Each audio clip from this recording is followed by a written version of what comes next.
Hey everyone, this is James, and in this video I'm going to show you how to make a color mixing LED par can. In my example, we'll be using hex LED because it's the most versatile on the market right now. That has the most color mixing channels, kind of, except for maybe some of the higher end color mixing fixtures from relation, etc, and stuff like that, with like mint or cyan and LEDs and stuff.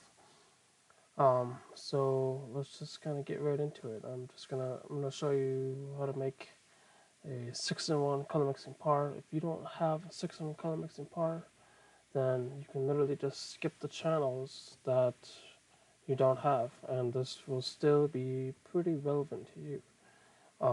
So just pay attention, and you shouldn't get too lost with your own. So first up, we're just going to change the type. This obviously is a moving head. It is now a traditional par can. I don't believe we have any flat pars in the library right now. We do have objects, but this will just glow versus output a light beam. So we'll just stick with fixtures, trad, traditional. You could do a LED, but it might not actually output light. So I just like I do, color mixing par, like the 18p hex and stuff. I just keep it a traditional par can shape. You can't see the 3D fixture right now. This is a bug in this release of the scan library. Um, Normally you would see different par 3D models in this little window right here. And so you can see that I've got 25-degree beam angle. So there's a mouse scroll wheel to adjust it and change from a spot to a wash. That way it has that nice frosted appearance to it on in the 3D instead of a hard edge spot. You can put in the power if you want, 154 watts. It is LED. For color mixing stuff, just leave the color temperature alone at 7K. You don't want it to mess with it. It'll adjust. How you just want to leave it on white because it's gonna be your color temperature. And the rest of the stuff is pretty much irrelevant. You can adjust the size of the 3D model in centimeters, but we'll wait for that to get fixed in the future update. I will try to do more of these videos once all the stuff is up to date. And this is really the only thing that isn't working right now. Everything else is completely fine. So just once again, traditional par, one beam, wash, beam angle 25 degrees. We don't have pan and tilt, so don't have to worry about it. You can even click this off if you don't want it. Okay, and there you go. So I'm just gonna start. I like to make the highest channel mode first, and then work my way back, because typically the highest channel mode contains every feature and function that the light can have, and then from there the lower ones just sort of take out certain things from that high channel mode. So it's easier to just start with the big one and then copy, paste, and then take out what you don't need or switch things around. So I'm going to start and make 12 channel mode. And you have your color mixing stuff up here. So we got red, green, blue.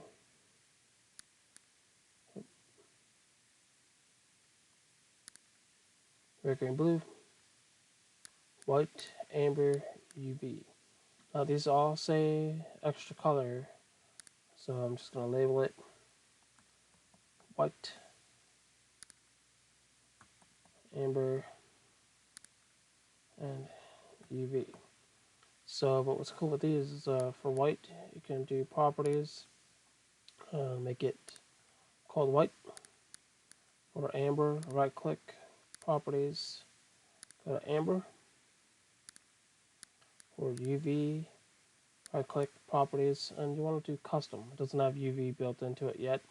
So just click on the white part with custom checked and go and find your preferred purple shade of UV. Maybe make it a little bit darker. And there you go. And that'll give you that purplish output in the 3D. So and now we got a master dimmer, which is here. I'm gonna click here for master dimmer. It's gonna automatically give you a default all stuff. Strobe, shutter channel goes right here. So we've got off, 31, got on. Actually, I want to switch this to default. You don't want the default to be shutter closed ever. Your light output won't open once you hit that beam on button in the software. Then we got strobe, open. We got pulse strobe, which should be up here. Just pick a pulse. I go back to shutter, to open.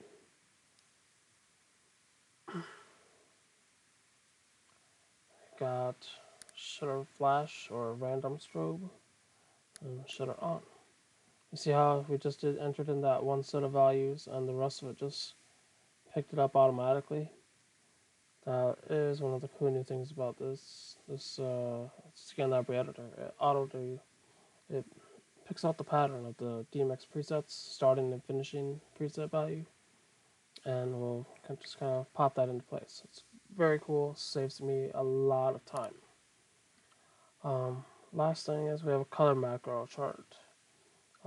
We do have the values right here. So if you literally wanted to, you could go in, if you had the time, you can make this a color channel and do the first part as like off, and then you go back to the color mixing, and not gonna have red and blue, amber, white values, but you do have RGB values, so you could get kind of close. If you did red at 80, then green at 255, blue at 234, white at 80, you get close to the colors. So you could go through this and add these colors one by one if you wanted to take the time and do all 64. For the purposes of this video, I'm not going to be doing that. This video would take an hour or two. But you can definitely, if you have these values, you can definitely try to get close to your color if you want, and use a color wheel with the channel presets and make your own colors for it. And then it'll show up in the 3D as accurate as it does on the fixture. So that's another thing. But for me, right now, I'm just going to delete this channel, go undefined, make it, and call it color macro. Color macros. Do no function, and then do like a color picker right there. So linear. Again, doing linear is so that way you get that dimmer fader or adjustment knob in your program to go between value 1 and 255. Alright, next one is programs. So programs. There's no program, so we're going to do no function 20. And then there's a 30 color change and a 6 color change. So what I'm going to do is I'm going to use the numbers to try to indicate the function. So 30, and then 6, 21 through 40 actually, 41 through 60, And as you correct these, they'll auto change. So color fade, I like to use this icon here for color fade. 61 through 80. See, it picked it up because I changed the last two, so it adjusted its thinking for the next range. Okay, so the rest of these three are sound active. So what I can do, I have a couple different sound active icons here. I just like to use different ones so that way they indicate. So sound active 30, sound active 6, and sound active the other 6. And no program will be no function. So what I'll do is I'll do 81 to 100, 101 to 120, 121 to 140, 141 to 255. So, and again, the reason I'm using the undefined range or library of icons is because this won't actually do anything to the fixture in the 3D. If I was to try to make different color presets like I did for up here, it would just interrupt things in the 3D. There's no way for us to visualize 30 different color macros without knowing the specific values and the color mixing values to make exact presets. So we just try to give something that indicates what the function is that you're going to be activating. Like I could change this to color fade to make it a little bit more clear.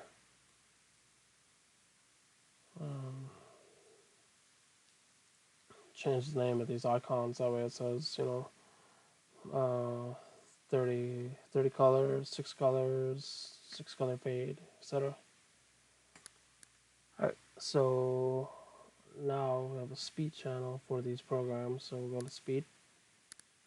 And I like to sometimes just kind of program speed, change the name up. And you'll notice as I'm clicking on these different channels, the icon library for it automatically shows up. So if I do an undefined channel, it takes me to the undefined library. If I do a dimmer channel, it takes me to the dimmer library of icons. Speed icon brings up the speed channel brings up the speed icons. So I'll go to speed, and we pretty much just want to leave it default. That little caution sign there, I need to assign it a target channel. See the target channel missing? So I just need to tell it, hey, no, this channel for speed is for programs. Okay, then that error goes away. And finally, the dimming curves. So I'll take undefined, I'll say dim mode, and I just like to use numbers for this just because it's just something that seemed it worked for me, and I just kind of left it there, and so I just keep doing it every time to be consistent. So I've got standard, stage, TV, architectural, theater, and then default I'm just going to do no function. So 0 through 20, 21 through 40, 41 through 60, 61 through 80, 81 through 100, and 101 through 255. And I just go in and change these to standard, stage,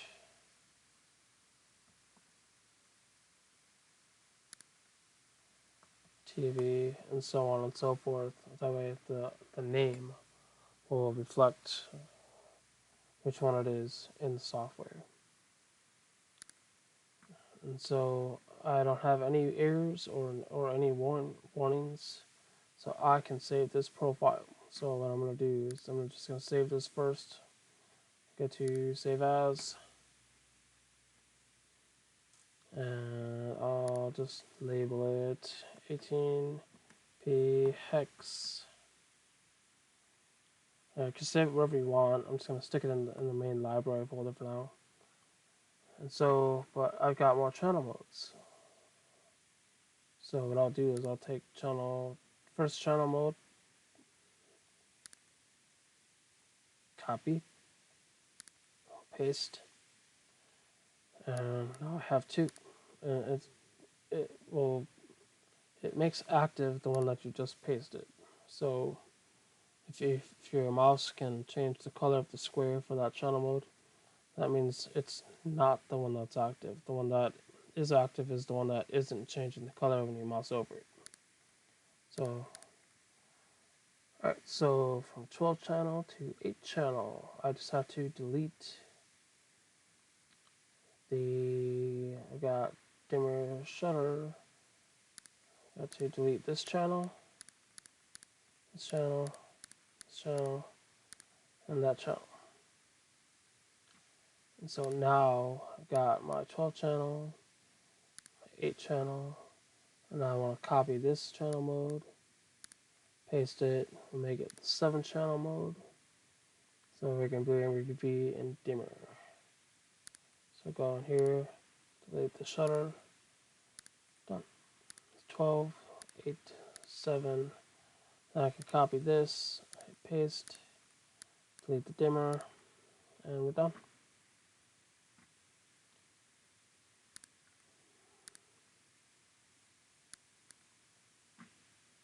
So that is how you make a hex LED fixture profile. If you had a par cam with pixels, you would just add some more. Just for example, let's say this thing had 2 pixels. I'm going to add another set of RGB. And I'm going to copy white,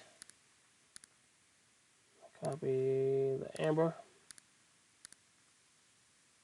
and copy UV. So now I've got 2 light outputs. So what I need to do is go to the beams, change it to 2, and now I can just go in and assign by right clicking which channel I want to assign to which light beam.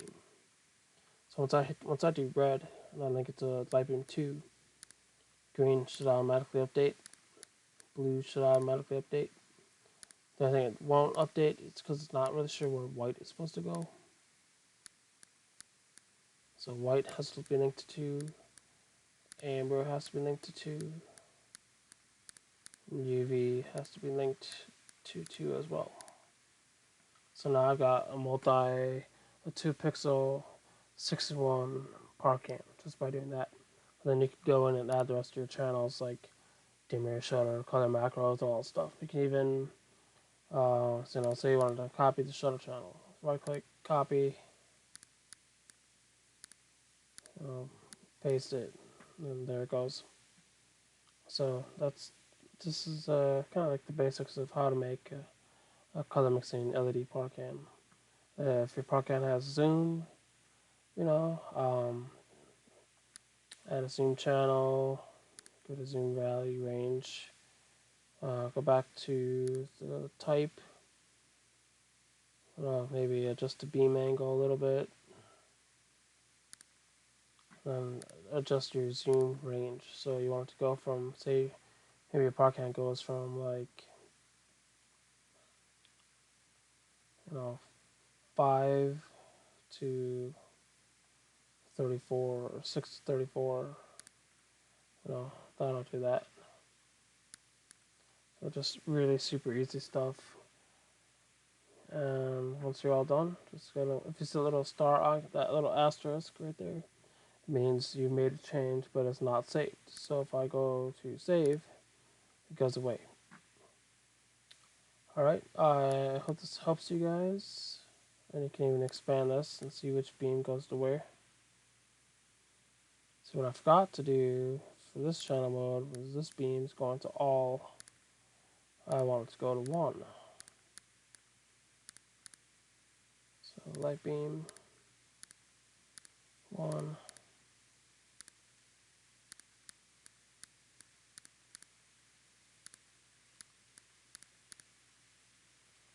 So there you go. this helps. Hope you guys learned something from this a little bit. Any questions, comment on the video. Um, Email me, get a hold of us at support@americandj.com or support@evasionlighting.com. Thank you for your time. I encourage everyone to at least try to make your own profile at least once just to see how you get along with it. If not, we're more than happy to make them for you. Thanks again. Thanks for watching. Take care. Bye bye.